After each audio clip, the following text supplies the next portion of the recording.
Welcome back to Electrified Reviews. My name is Mitch, the guy behind the camera over here, and this is the Freedom X.2 from Wing. We've reviewed all the Wing bikes actually in the last month or two, so we got to get a taste of the full lineup, and they're all pretty much on par with each other as far as quality, fit and finish, and ride feel goes. This one is the one that is a little bit more expensive, I believe, of all the Wing bikes. So let's dive into it and chat about some of the important specs. In the rear, we have got our 36 volt, 550 watt hour. No. Sorry, I've been doing a bunch of battery stuff recently. 550 watt motor. Now this thing has 55 newton meters of torque.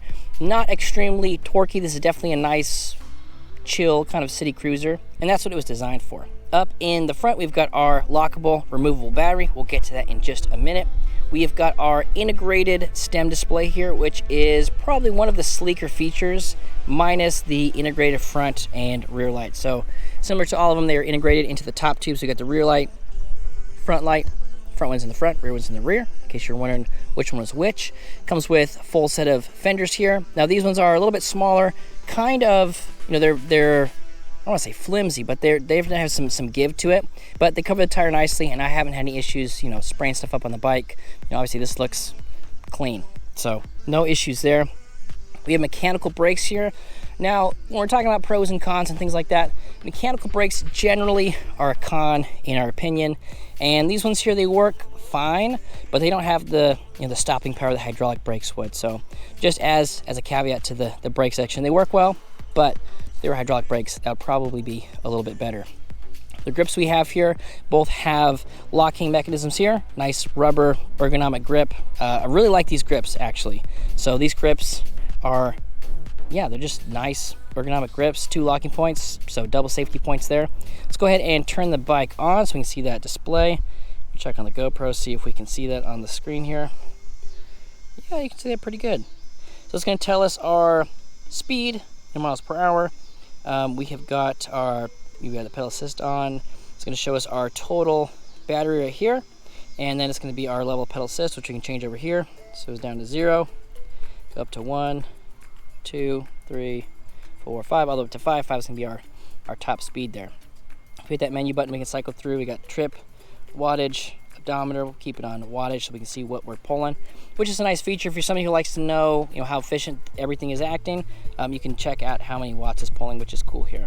Now, one thing that's different on this bike, which is different than the other bikes you'll notice, is it does have this front rack. Now, this is an optional accessory you can get for, I'm pretty sure, all the bikes that this works with. And for a front rack, this thing is pretty nice. It's pretty wide, not incredibly tall here on the side, but it does have these bungee straps with a nice little connection point here. You can pop that out, throw it over something, and boom, you'll be good to go. So I'm a fan of these straps in general. I like that it's got, you know, you don't have to be trying to figure out where you're going to connect it. It's got a nice little connection port, so you're not scraping anything. So that is pretty sweet. And as far as front baskets go, it's pretty nice. All the Wing bikes also have this cable management clip up here, so you can pop those bad boys in here, and that way they're out of the way. The basket's kind of already doing that for us, but if you wanted to do some extra cable management, you could do that here, and that's the same for all the bikes. Now, no suspension on here, so we've got a straight fork in the front, again, that front fender, and all in all, pretty on par with the rest of the Wing bikes.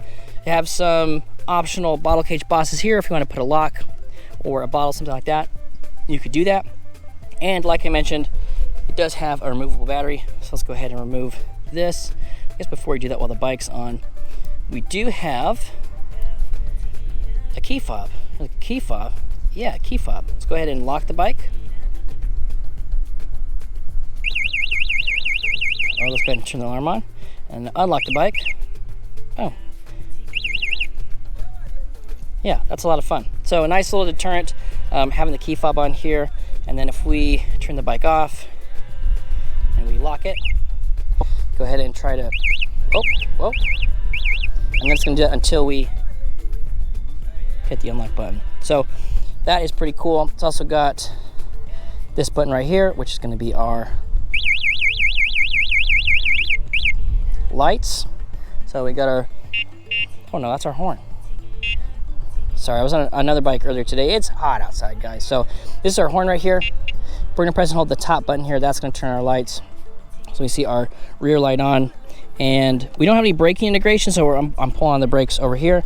As you can tell, we're not getting any flash or anything back here, which would be a cool upgrade to see. Then our front light over here is on and ready to roll. Now, the basket does affect it a little bit, but not too much. The beam's pretty, it doesn't have like a big dispersion or anything like that, so it kind of shoots through those bars here. And that's gonna cover it for most of the specs. I'm gonna turn this off. Make sure it's unlocked so it doesn't chime me when we're opening this up.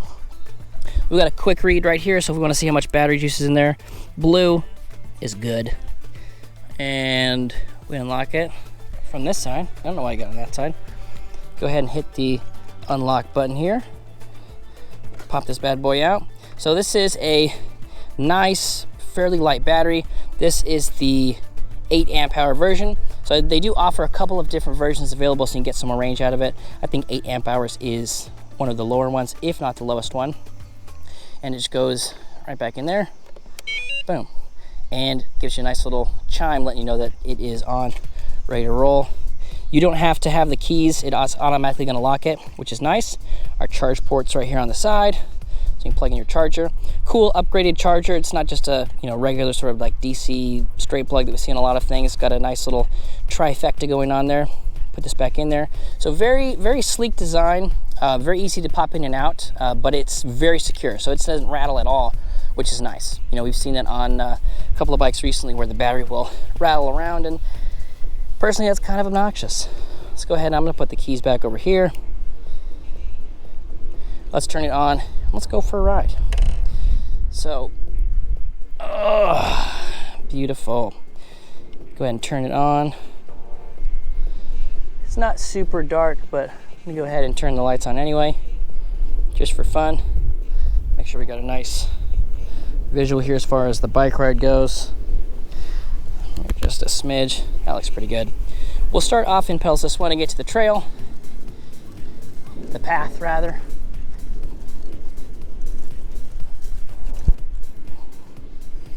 And what I want to do is put in pedal level 0, so we're not getting anything from the motor.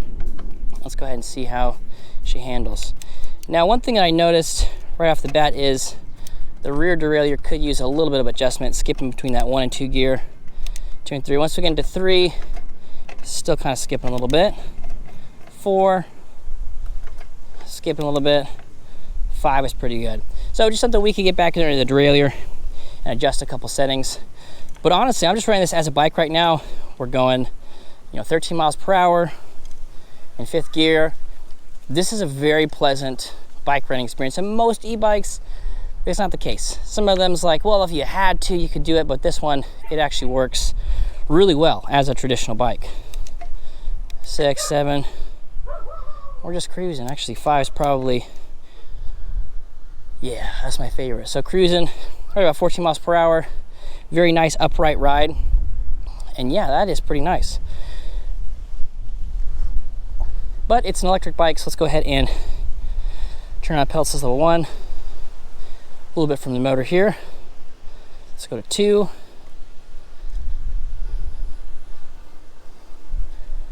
Two's gonna take us to about 15.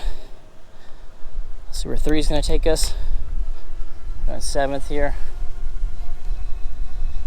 3 is gonna take us to about 20. 4 should take us a little bit higher than that, because that's how assist levels work, folks. Now we're cruising. So 4 is gonna get us to about 23 or so. And pedal assist level 5. Gonna get us up to that top speed of 25 miles per hour. Now what's nice here from a gearing perspective, they got the gearing right, so there's no ghost pedaling. Very nice, easy cadence in that top speed of around 25 miles per hour here. And yeah, honestly, it is a very nice, comfortable, upright ride. from a riding perspective, don't really have anything negative to say about it. I think it functions exactly the way that they intended. Got some good flexibility here.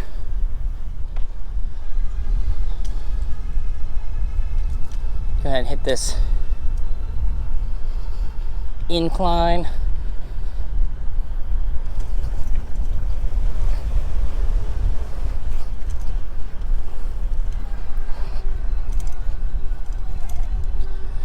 Didn't really slow down too much, and we're still cruising.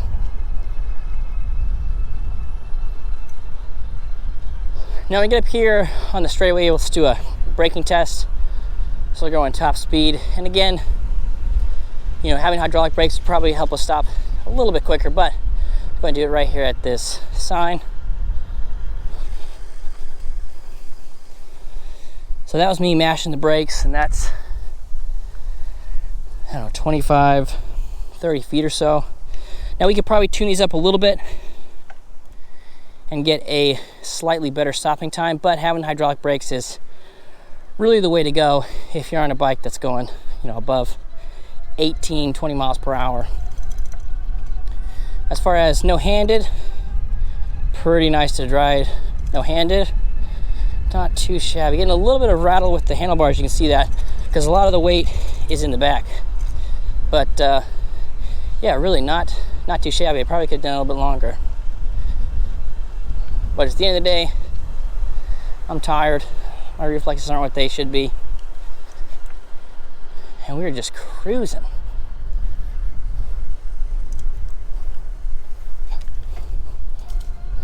Very nice.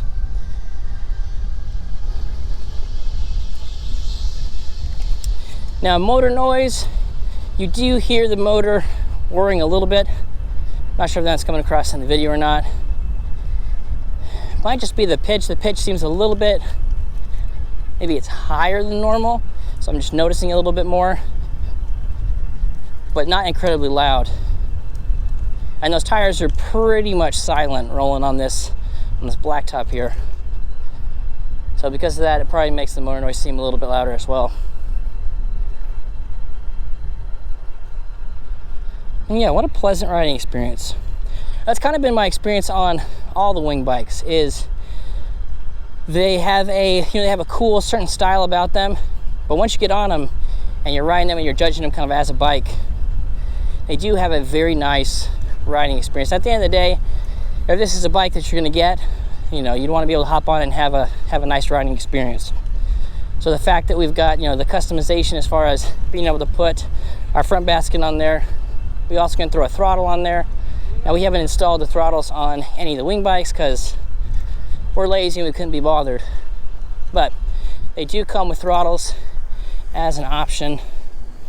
Again, braking a little bit subpar to where I would like it, but if you got your head on a swivel, you can pretty much stop wherever you need to stop. Yeah, now we're just cruising. Gonna hit the stop sign up here. Well, not hit the stop sign, but let's stop at the stop sign. And we'll do a little bit of pedaling. Now, as far as responsiveness to the pedal assist, it is very quick. I mean, that's like an eighth of a turn. We're already starting to get power from the motor. So if you come to a stop sign, kind of like we were just there, I'm in, 7th gear, so we're in our toughest gear here. And normally on a traditional bike, you'd be like, oh crap, what have I done? But with this one, you just put barely a little bit up, so you just start going, just start putting some pressure, getting some rotations in, and then we're going. We're cruising. All right, so we did the hard top. Now we're kind of doing some crappy sidewalk action. Bike's handling good, it's just the sidewalk's crappy. Now let's hit some loose stuff and see how those tires handle. Now the tires we have, they're a little bit thinner than most of the bikes that we test on the channel. So they look very thin to me, though they are sort of a traditional road tire size. But yeah, we're in sort of some sand and some loose gravel. Yeah, seem to be handling themselves just fine.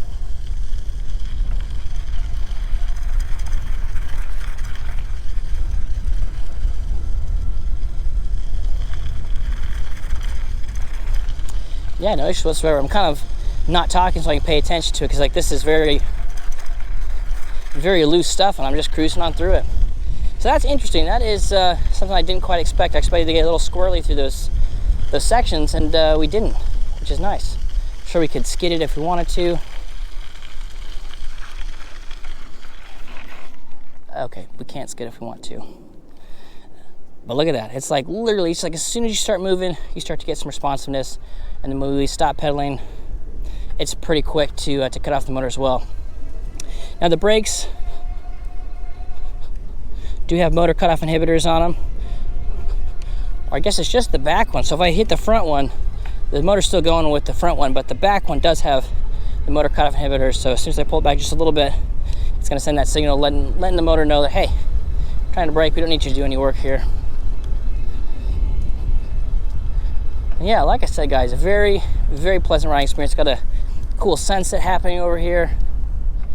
It's really not too shabby.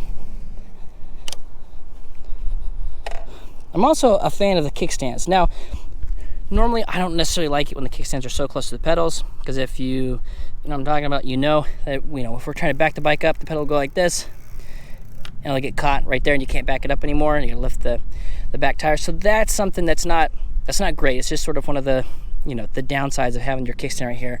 It does put the kickstand in a better spot for supporting the bike. But as far as the kickstand goes, I don't like the placement. But these up peak kickstands they have, they're smaller, they're sleek, but they still seem to be pretty sturdy. They seem to be pretty light. They don't jiggle around or anything like that, which is nice. One thing we didn't touch on when we were talking about the specs is the cable management here. Now it's kind of interesting because the cables will come in through here, and then they go through the frame, and they cut out of the frame, and they have to wrap around here. And the main reason is because the seat post tube actually goes right down through here, and this is how we tighten the seat post. So that's why they stick out a little bit. Now it still looks sleek, so it's still coming out of the frame, goes back in, pops back out where it needs to, and connects to the brakes on this side, connects to the shifter on the other side. So all in all, still a pretty sleek look if you're asking my opinion. The pedals, well-go pedals, something we've seen quite a bit of. Definitely not an extremely nice pedal, but they do a good job. So let's go ahead and pop back on. Let's ride it back to the house. Beautiful sunset in the background. I don't know if you can see my shadow over there. Look how cool I look. Look how cool I look riding this bike. Yeah, if you want to look cool like me, get an electric bike. Whether it's this one, whether it's a different electric bike, or get a four-wheeler, that's kind of cool too. That's a different kind of travel over there. It looks like fun. Looks like fun. They're going a little bit quicker than me, but they're also kicking up a lot of dust, and they're using gas. This is electric. It's electrified reviews, not gasified reviews. Also makes it sound like we review like burritos or something, or sauerkraut, things that typically give people gas. But we don't. It's just electric vehicles around here, folks.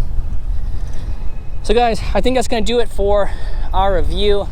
If you guys have any questions for us, let us know down in the comments. If you guys want to check out more of the specs, we didn't really dive into a lot of the specifics on this particular model, you can head over to electrifiedreviews.com and check out our latest reviews. This one will be up there probably depending on when you're watching this. And you can check out all the specs, compare them with other bikes on the market,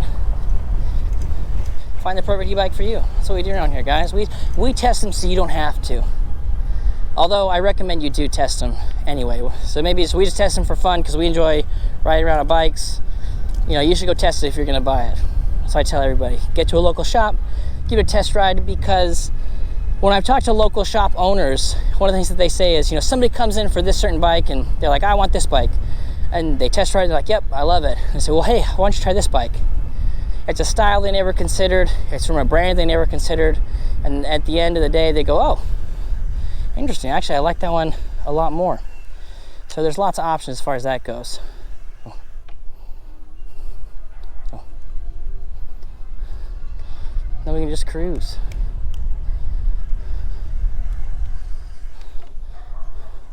Excuse me.